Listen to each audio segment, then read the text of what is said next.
Donc, on continue dans la deuxième partie de la vidéo que je vous ai présentée tout à l'heure. Alors, deuxième partie, donc, je vais vous dire, je m'adressais donc aux parents qui viennent d'arriver, aux parents africains qui viennent d'arriver, que ce soit au Canada, en France ou bien dans tout autre pays de l'Occident. Ok?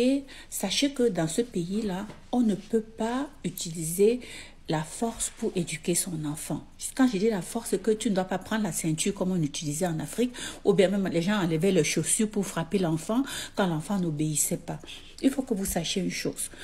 Si vous venez d'arriver, il y a des organismes qui existent, qui vous donnent, ou bien vous avez des compatriotes qui sont déjà ici, qui peuvent aussi vous aider, vous donner des informations, par rapport à comment est-ce qu'on s'adapte. S'adapter ne veut pas dire que tu laisses ton enfant, que tu ne parles plus à l'enfant. Non, il y a d'autres moyens qui existent de marquer son autorité sur son enfant sans pour autant utiliser la force.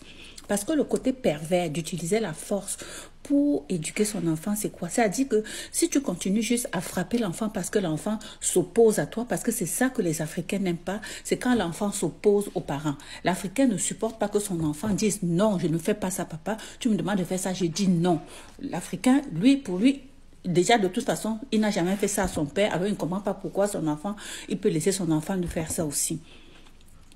Le côté pervers de ça, c'est quoi? Quand vous interdisez à votre enfant de s'opposer, c'est que même quand cet enfant l'a grandi, il ne s'oppose à rien.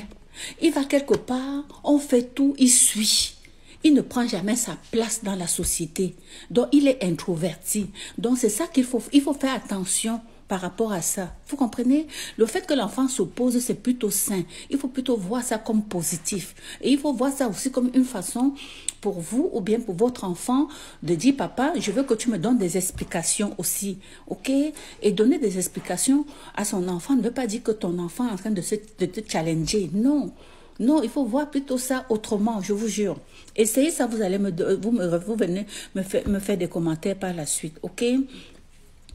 Aussi, une autre chose, quand l'enfant est têtu, parce que vous allez dire, est-ce que ça veut dire qu'on va laisser l'enfant faire tout ce qu'il veut? Non, tu ne laisses pas l'enfant faire tout ce qu'il veut parce que toi, vous êtes parent, vous devez marquer votre autorité. L'autorité, c'est quoi? Il faut que l'enfant sache que avec papa ou avec maman, on ne doit pas franchir telle limite.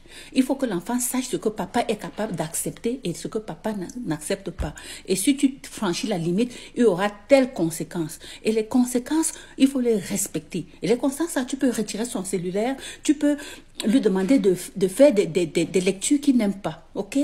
Alors, je vais arrêter là parce que c'est déjà trop long. On se retrouve pour une prochaine vidéo.